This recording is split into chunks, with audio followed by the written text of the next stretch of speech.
that as well. Jake Stringer is sort of at the other end of the spectrum, isn't he, Ralphie? Mature player, premiership player, and GWS have come into the mix in the last couple of days. Where does that one sit? So as a Friday afternoon, something would have to go wrong, I think, for Jake not to find himself at GWS on a 2-year deal. So the club officially is doing its due diligence, still holding on. I think the delay is pretty much there to make sure that Essendon is aware of the fact we'll do it on our terms. So 2-year deal on modest money, you might contribute some of it. A late pick in the 50s, you know, you're not getting pick 20 for Jake Stringer.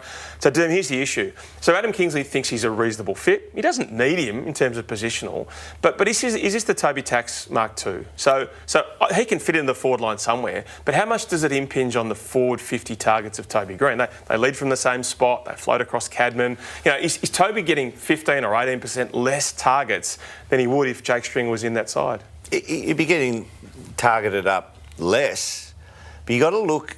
It's about time they started looking life after Toby as well, a view to that. Now, whether Jake Stringer is to be much more longer life after Toby. Not sure. The one thing I would say, though, is Jesse Hogan plays 97% ground time. You know, he's just take it that he's on the whole time. The next key forward they always like to have, they even had Keefe in there later in the year. It's either Riccardi or Cadman. So there's 2 spots from 3 players. They like Toby Green on the ground. There's 4 players from 5 players, 4 positions from 5 players. They love Darcy Jones. They love Daniels. They love Bedford being on there. So there's 7 players for 6 positions, and one of them's got to go up the ground. Yeah. You add Callum Brown is probably, I think, the player who Jake Stringer would fight for a position. They're both wildcard players, not structural players. If you ask Jake, you have to hit the wings, lead up in this fashion and be predictable and that, he'll go, I've never done that. Yeah. What do you want? How do you want me to do that? Yeah. No, I don't do that. I'm wildcard. I play wildcard. I'll just see it and I'll run to it. And that's his best. Yes. Yeah. When he's just going, allow me to I'm a peacock, let me fly. That's where you get his best. That's Callum Brown's position. He didn't finish off the year that well, Callum Brown, but he's a talent. So he'll have to fight him for that because he won't be ousting a key forward position. No. He won't be taking away the small forward positions who they love their pressure and harassment and tackle.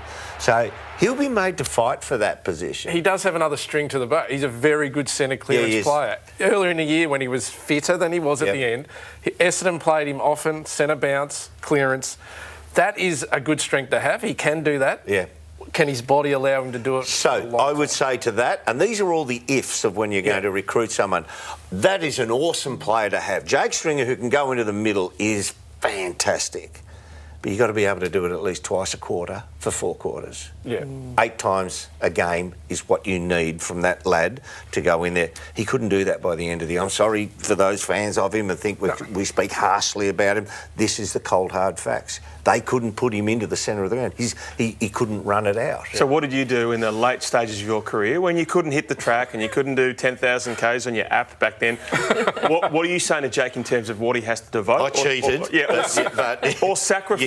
You can't cheat these days and hide. When you might have some niggles to still stay in elite shape. So even if you're not, you just have to do that to actually stay where your skin folds are at the required level. He's an awesome talent.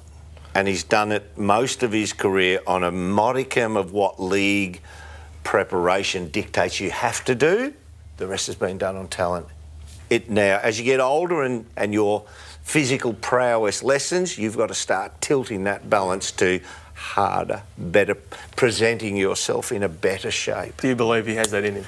I think everybody has the ability to want to do that and try to do that. I don't know him well enough to say, cling, whether that penny's change of dropped. Scenery, different state. It could. Sure. But the Giants are in a great position because they'll just say, look, Essendon made this about Jake. They wanted him to pull his head in. They've written him down as an entity. Yeah.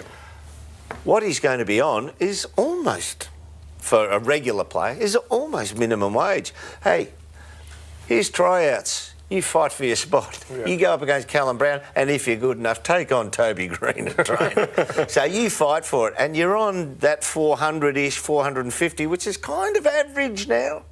So I don't think they're having to give up much. And if the Essendon say, he's worth more than that, they'll go, keep him. Yeah. So they're in a great spot. Yeah, if there's one thing we know with Jake, it's going to be a close watch no matter what happens on that front, isn't it?